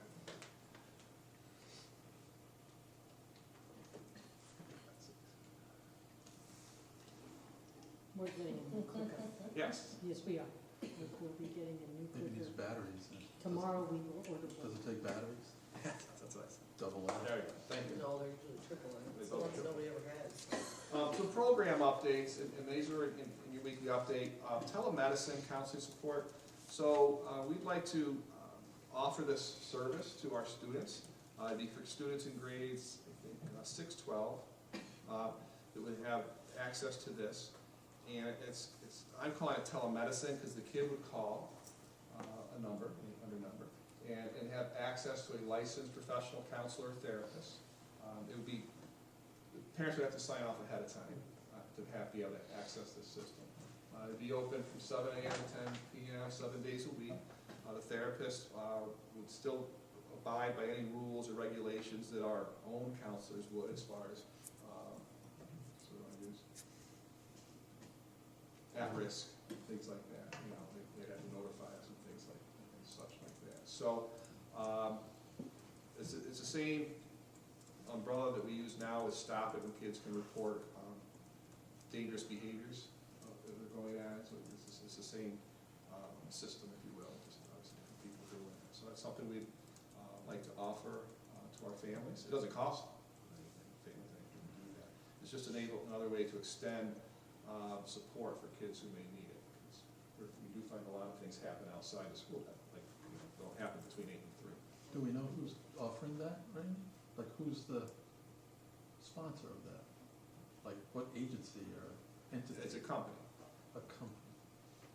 So they've hired their work, they've hired therapists, professional counselors to do it. So it's like there's schools that hire companies to provide tutors, academic tutors, or just teachers who do tutoring as well for them. I'm assuming it's like a Zoom or something. I've never done telemed before, but it wouldn't just be a phone call, it would be like I think it can be just a phone call. I don't, it's good, I don't know if I know that answer. Well, kid might not, I mean, be near a computer. Well, But I'm just trying to. it might be offered, I suppose. And it's free? It's free to the family. It costs the district $5 a kid before BOCES, it'll be through BOCES for the year. And nothing on usage? Doesn't matter how much it's used. Correct.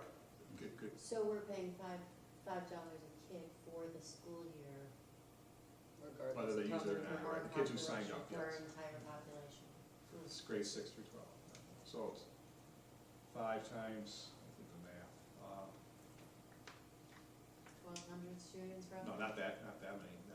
Not just the Oh, kids who well, signed up, the six entire, through 12, I'm sorry, yes. it's not just the kids who signed up, it's the entire, Yeah, parents would have to, we'd have the parents sign off on it, so we know who. but you have to pay for 6 through 12, not just the kids that sign up.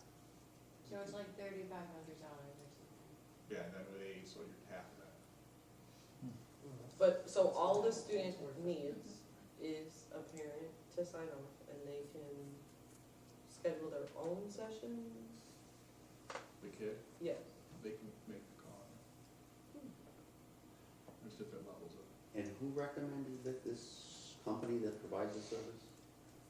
they just did up, for a better way to say it, They being Questar or? no, like, well, stop it, you know, who works, like, we purchased it through Questar, BOCES, but it was Stop It who did the presentations to us. So we were solicited.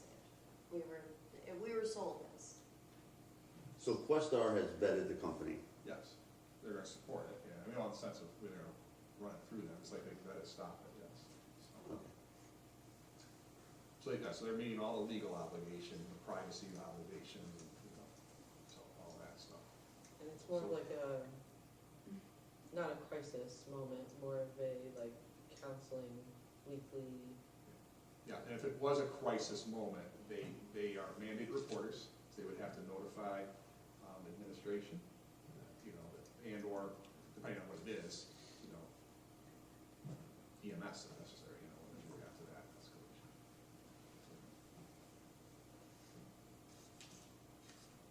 Okay. Any other questions? I just wonder if we might have more specific information Like, on it's in your updates, so there's. who they are and Yep. where they are. I mean, this could be great, or it could be a real My brain is going to tragedy. great, not the other way, but I Well, but, think we're. and are we liable when it doesn't work? I mean, it's just. It's always good to ask questions. Shots in the dark therapy is risky, you know? I There's think, no it's certainly, relationship. it's for those kids who, I need to talk to somebody at 9 o'clock at night. You know, that's, I mean, Yeah. we would think that kids during, because that was one of the questions, I think in the QA, what about a kid who wants to call one of these folks, maybe they have a relationship, you know, during the school day, and Mhm. the schools they are working with already, just they find a place for the kid to do that, you know, for that. But Mhm. I would think this would be more for those kids who are on the weekend or having something and they, you know, need somebody. Well, just even it's hard for high school kids sometimes to be able to find time for counseling without missing school. You know, I'm Counseling going has through to that be now. done. Right. And where there's a shortage, Just the There's wait list. Yeah, tremendous. so that's, So I can come back and, So how much was it a student, Randy? he said $5 before I eight. want it, without me, yeah, it should be right. Because it says $60 per eligible student per year. The service is provided through BOCES and would be eligible for a Frankly, state don't do age it. at 56%. 60, I typed in 60? That's what it says in this little sheet that you gave us.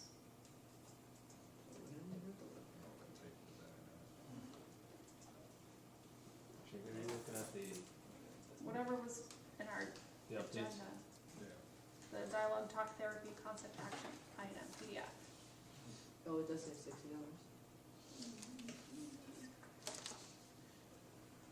That's a really good, different number. Yeah. I think why I came up with $5, something like that. Yeah, 'cause then it would be what, like 24-ish?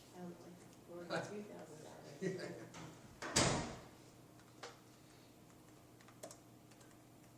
But What's 50 60 times, roughly 700 students. 700. 420, 42,000, How much? 42,000. I know it wasn't that much. 'Cause I would have, no, so I'll have to get back to you on that now, but now I've got too many numbers in my Sorry. head. That's good, yeah. Because Alyssa was on that too. Would we get a measurement of, how many students use this service? Yeah. Some point? And this is a one-time paid for the year. So if we were to pay for it and weren't being used, it's money spent. What's this per bill?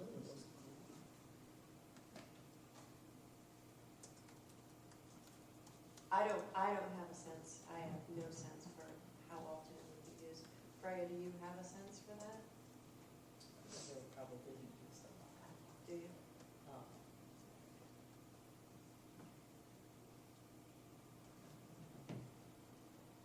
Based on our MCAT usage. Well, that's, I guess, why, And MCAT's yeah. not therapy, you know, I mean, that's, MCAT truly is crisis.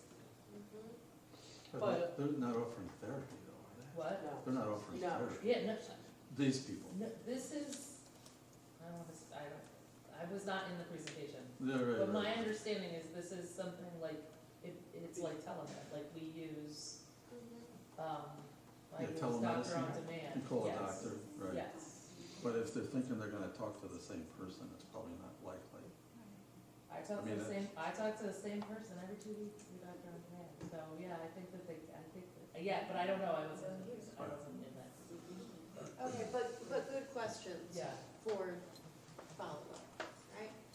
Yeah, I would say, I was just curious if it's just a phone call or if there's an option for like a Zoom for kids. Just, I don't know, I mean, So, maybe $60. Nonprofit council. What other questions? I have Zoom option, cost verification. Do they get to see talk to the same counselor every time, or is it a different person?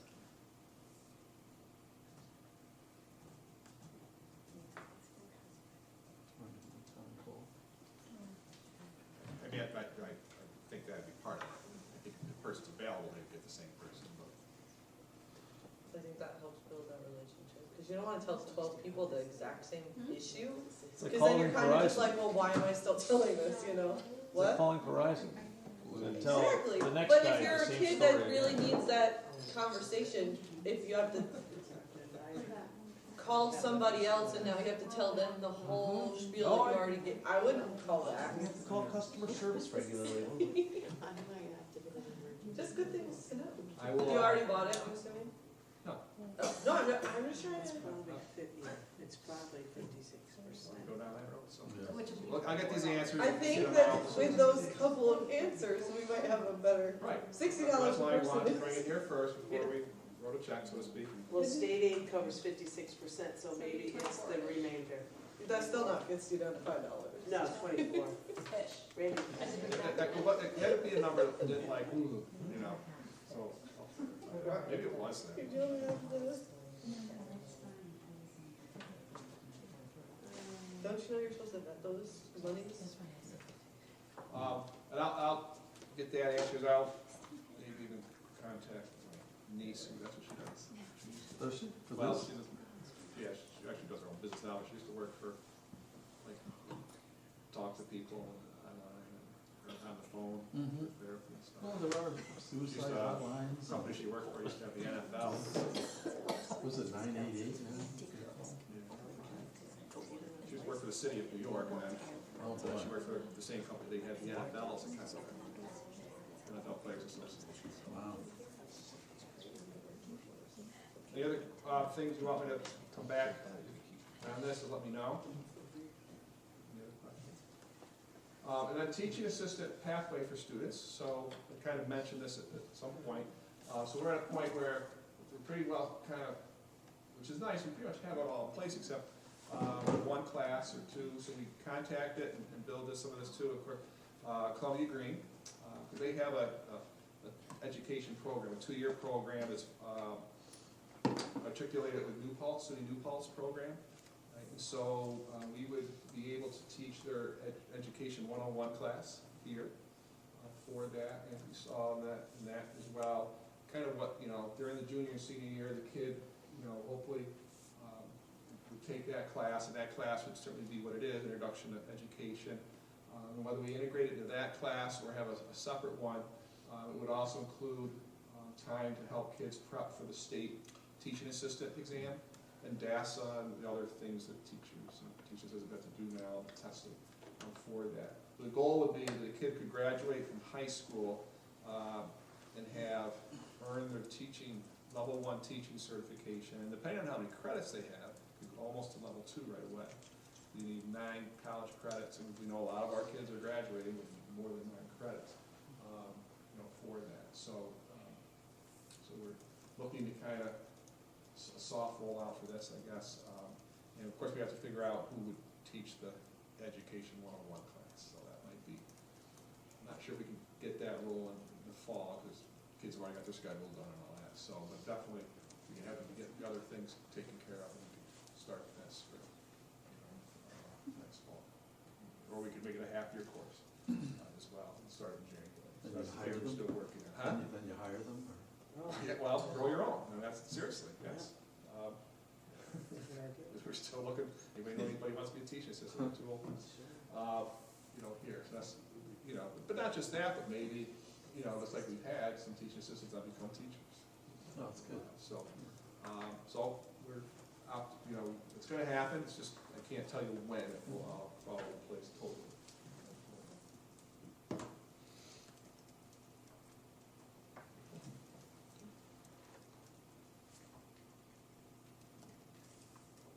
Chronic absenteeism, it's here, it's everywhere for that. So there's just some overall stats from last year.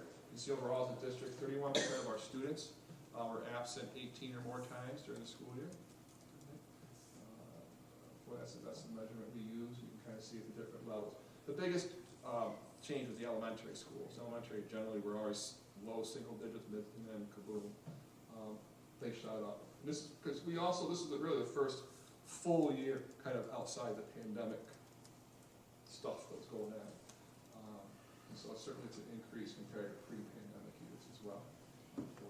So we've been talking about administratively over the summer, and so I shared with you some of the playbooks from our EAB research that we work with.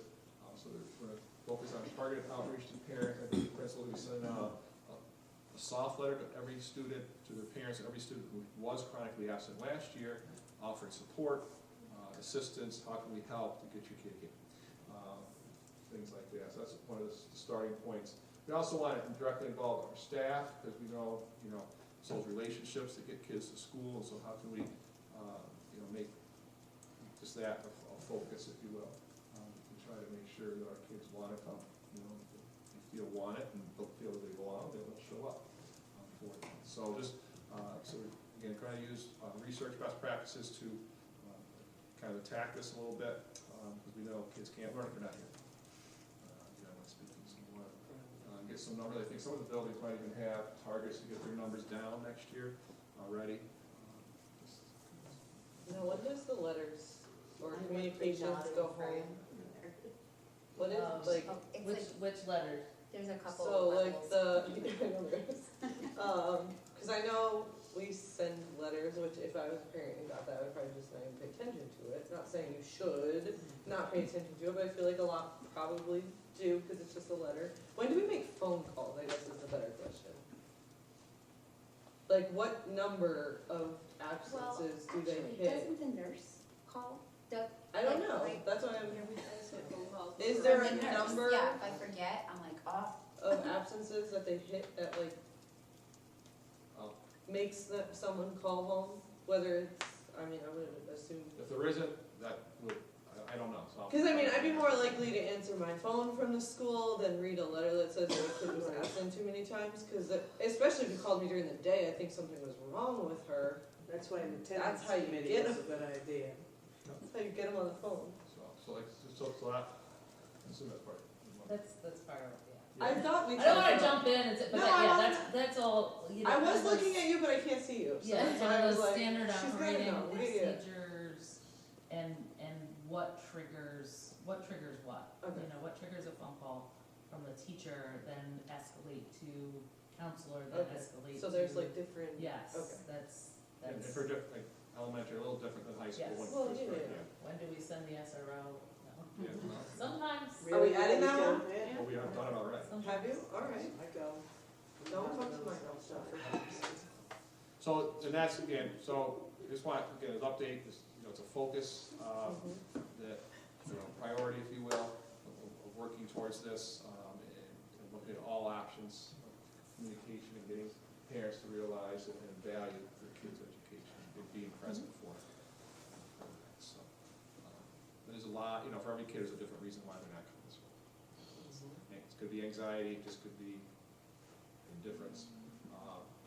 Isn't it usually higher at the middle school than the elementary school though? Yeah. See, that's odd to me. Well, that was the, whoop, Yeah. the aha moment, so to speak, for that. We looked at it here in June, you know, at the end of the year, we looked ticked up. And then with COVID, maybe, you know, people are like, oh no, his nose is running, he's gonna be sent home anyway, and get, who knows, maybe. There's a lot of They're parents that sensitive just about don't that, yeah. wake up to it. Yeah. We have a different good number of time. kids who, these are chronically absent, we have, you know, a fair number of kids who come in the car with their middle school siblings, because the parent, That's right. or I should say, the middle school students are coming in late, they're going to be late, because they're coming in with their elementary kids, siblings. The parent is gonna make 2 rides, because the big yellow thing that drives by their bus just can't do that. Oh, I know. So, and our ridership is, I didn't know. if it's 50%, I'd be surprised. I'm not gonna send them Eligible straight bus to the rides. school bus. You should bust them all. Gives some people consternation in the parking lot every day, because there's so many cars in the parking lot. Can I send Abby on the bus to help with that? So, Please. Well, apparently there's like just some other things, the letter to parents regarding racist comments, if you remember at the end of last year, we were gonna send it out, but then there were some corrections we wanted to make, and then boom, the year was over, for that. And so, we didn't think it would have as much value doing it after kids were done for the year. So, we still wanna send that out, at the beginning of the school year from, collectively, from the different schools. We did have middle school staff sign it, but now we're gonna ask, anybody who wants to sign the letter, so when we email it out, there'll be a whole bunch of signatures under it, just to show that we're unified behind that action there. So, you will have the letter in your mailboxes tomorrow, to take a look at. Basically the same one, except, you know, you change a little bit because of the timing of it for that, so. And it's focused on racist comments. Correct, yes. You know, we had an uptick in them last year, and we gotta stop. Will that letter come to us before you send it out? You'll get it tomorrow. But if you wanna sign it, let us know, and you can sign it as well.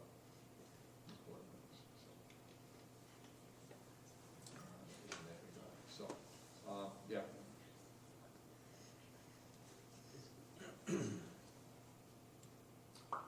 Green County therapist, so we're gonna have an additional Green County therapist, another one, so we'll be up to 4. Not sure when it's gonna start, they got hiring and all that kind of thing, but, so it may not be in the mid-year, so, but that's, just want you to be aware of that. The teacher coordinators, we'll talk about that a little bit later real quick, but just, you know, look at them to try to take over the mentoring, anti-bullying piece of all this. And just also remind us, so, you know, I think I already mentioned sports start this weekend.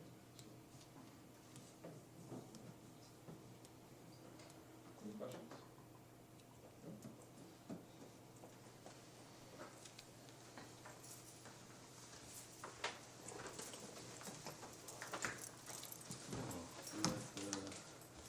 Participation.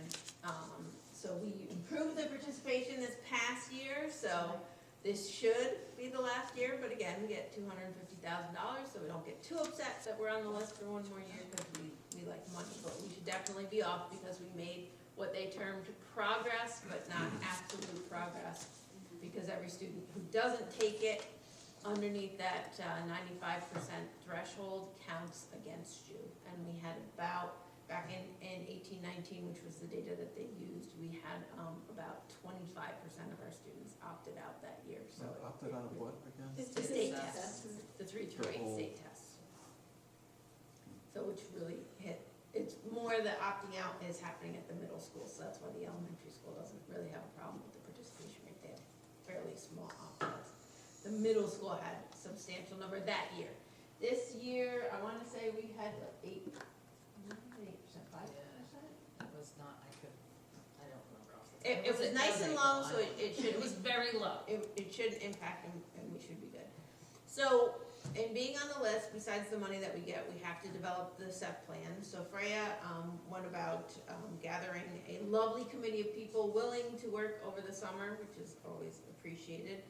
So they met, they went over all sorts of data. We had test data, we had our universal screening data, discipline data, attendance data, and basically looked at where we were at and had to come up with, you have to come up with a minimum of 3 commitments, 3 things that the school district, that the school is going to work on for the year. So the 3 commitments that the middle school will be working on, commitment 1 is continue to develop a culture at Coxsackie-Athens Middle School where everyone feels respected, supported, safe, and welcome. The progress on that commitment is going to be measured through surveys of students, staff, and families, as well as discipline and attendance data. The second commitment is to identify and intervene in a systematic, consistent manner to support the behavior, social, emotional, and attendance needs of the school community. Again, that will be measured through survey data, discipline data, attendance data, as well as part of the plan. We are implementing, which we've been talking about for a few years. We finally feel like we're at the place to implement an SEL screener. So we're going to be using what's called the PASS screener next year. So that's a tool the students fill out themselves. It gives the counseling department some information, and administration obviously, about how the students are feeling about a variety of things in their lives. So we'll be using that also to see if we are attending to their needs as well as we can. The third commitment is improving math skills through targeted interventions as measured by FastBridge and also surveys. So some of those surveys are going to talk to parents about how their kids are feeling about math at home, because we want to see. There really was a feeling that kids are getting to the middle school feeling like they can't do math, they hate math, and it really is kind of a mindset that is impacting them. So we'd like to hear that they're coming home talking a little bit more positively about mathematics. So those were the 3 commitments for the school. So then what happens is once the school makes their plan, though the district doesn't get as much money as the school building does, the school district gets $50,000 to do whatever we can to support the school. So you take the school goals and then you make what's called the district comprehensive improvement plan. So that same group of people, once the SEP was done, worked on the DSIP. The 3, they just had to change the terminology. So the building has commitments, the district has priorities. So the 3 priorities for the district are to continue to develop a positive culture at Coxsackie-Athens where everyone feels respected, supported, safe, and welcome.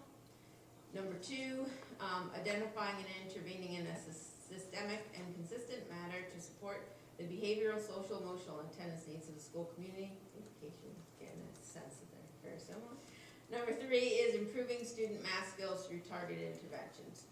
So basically the idea is to mirror the district comprehensive improvement plan with the school improvement plan and just provide some opportunities for a work at the elementary school and at the high school. So that's where you can take some of that smaller amount of money and spread out, because obviously attendance we need to work on across the board. Social, emotional, we'll be using that PASS screener, will be being used across the district. And obviously we're looking at discipline data, although it's not as prevalent at the elementary school, but we'll be looking to try and work on reducing discipline issues from kindergarten, or excuse me, from pre-K all the way to 12th grade. Is spring math one of the pilots? Yes, so spring math is, It's not one of the ELA pilots where we're looking to see what we want to do, because it's not a curriculum. A Spring Math is just an intervention program, so that is an intervention program that was tried this year. I would say for next year, the middle school really felt like they got a lot of bang for their buck with Spring Math. So they are, as part of this, we are gonna be using Spring Math for the school improvement plan. At the elementary level, I would say some teachers were very excited by it. We did have a couple of teachers who had concerns about the time aspect. We have a number of teachers who asked to join the pilot. So there'll be a decision on whether we're gonna continue with Spring Math or not in the spring timeframe. But I think, I would say the middle school was very excited about it. I don't know quite, where we'll end up with the elementary school. But the nice thing about Spring Math, and this was the thing that the middle school really liked, is when the kids are getting up to the upper levels, it's kind of a double-edged sword in the sense that kids have a little bit more trouble moving quickly through the Spring Math program, but the reason for that is they have a variety of different gaps. And so as they're moving through it, and they have a separate block of time, so it's not pulling out of their mathematics class, it's closing the gaps in all the different areas as they're going through. Interestingly enough, I think the other place where people were very excited about it was kindergarten and first grade this past year. They really felt like it helped get the kids moving forward in the program without the gaps starting. We also had second grade. We had 2 people were using Spring Math in second grade, and one of the big things that they saw there, which was then helpful to work on with curriculum, was that we had a substantial problem with subtraction facts. Our students really didn't understand their subtraction facts. So we did a lot in second grade, well, I shouldn't say we. Jackie Wilson did a terrific job. She was one of the people working as a math coach, so she pushed into the classrooms to do some work on subtraction, so that was very helpful. So yeah, so that it will get decided on. It's not quite the same pilot because it's not a curriculum, it's an intervention program. So it's either the Spring Math interventions or the Fast Bridge interventions would be the 2 things that My kids would second get. grade granddaughter liked Spring Math. It's So a, it's, maybe it'll help later in 5th, 6th, 7th, That's what we hope. for her to like math. Yeah, yes. it is again, hopefully one of those programs, if we did end up, continuing to do it, that we wouldn't We need to do wouldn't it need for it, that long. but, yeah, we wouldn't need it. Because once you whole close the class. gaps, hopefully they don't get built up. Yeah. But what's nice was the opportunity, at least that moment in second grade, to use the information we were getting to say, okay, what are we doing, or what are we missing in first grade or kindergarten that these kids are coming up to second grade, not really understanding the concept of subtraction. So hopefully that'll help us correct curriculum as well. Carrie, you said you're sending out some surveys to parents as part of this. Would the board be able to see some of those survey results at some point? Yeah, then that, yeah. Would that be like mid-year, the end of the year? What do you think? There's a mid-year report Yeah, that we there's have a to do. mid-year and Does it have dates on it? Okay. You looked at it. I think they expect No, the it doesn't have survey dates. It just says question, mid-year. yeah, I think they expect the survey questions to be end of year, but we can do them mid-year. And then the data is, there's checkpoints along the way. You can feel free to read through the document. I know we get lots of stuff on your board agenda, so feel free to read through these plans and ask me any questions. These, not the district comprehensive plan, but the school comprehensive plan has to be posted on the website so that staff and parents and community can all see it. So that will get posted up there, but you have a copy of it too. But if you ever needed to see it, it'll be posted on the website. They also did make it clear to us that it's a living document. So like, we have a check-in after 6 to 8 weeks, what do we wanna see at 6 to 8 weeks? And if we're not seeing what we expect to see, we have the ability to go in and go, okay, this isn't, like one of the things is respect and behavior, we wanna see a drop in those referrals. Well, if they're not going down, we are allowed to like go back and say, okay, what do we need, what do we need to do now? But everybody was on the team, was very excited about it, and then when we brought it to the Lynx team, cause they weren't all the same people, they felt really good about these commitments or goals. And you'll see too, there's a requirement to have parents on the team. We have in the past had students, but we didn't have one this year, because it was summertime, it was hard to get a student. Thank you both and Ina for participating in this. I just admitted I only made it to one meeting, but in my defense, one of the meetings was also the same night as a board meeting. Well, even one meeting is always crucial. Yeah, thank you. 0.97%, and New Baltimore's price per thousand went down 0.22%. So again, as Ina just pointed out, equalization rates, that's the whole point of them. They help to keep everything stable and working out in the end. Does anybody have any questions for me about tax rates? Beautiful. Meal costs will go unchanged for this year because we're basically not eligible to change our meal costs is where we're at. So we saw no reason to do it, so we're leaving them the same. Any questions on meal costs? I like it. Okay, we did try to submit another CEP plan, just again to keep you guys updated where we're at.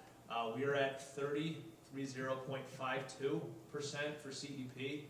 The minimum threshold for CEP is 40%, and at that, you're only 64% reimbursable. And as I pointed out to you all last year, we cannot ask families to pick up the difference on the 36%. We cannot use excess cafeteria funds, which you will hear about once the auditors come in.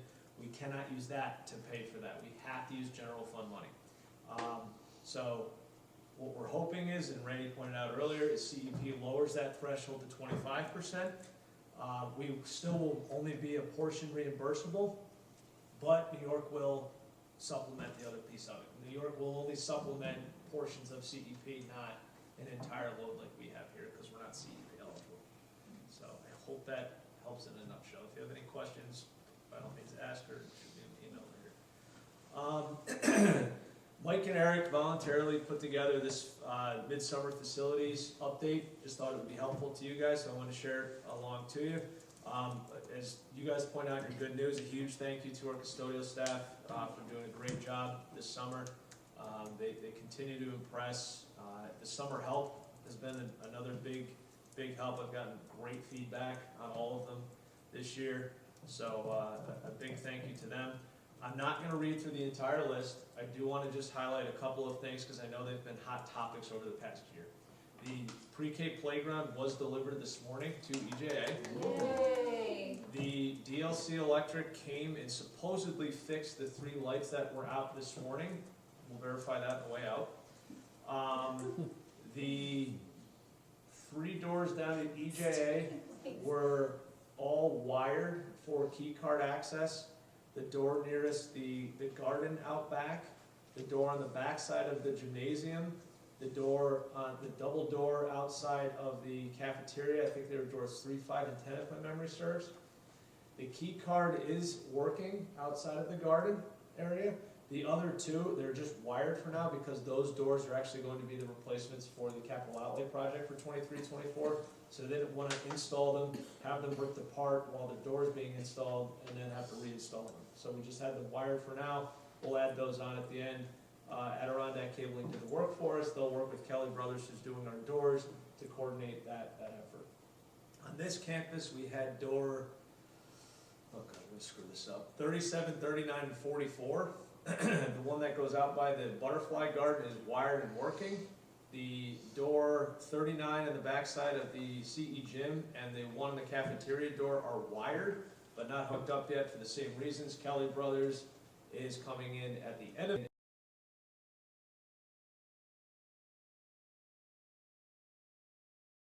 And hopefully we can get those doors swapped out, key cards put in before school starts. So everything's wired, it's all run to the IT closet, everything else. We just have to install the little box and your key card should work.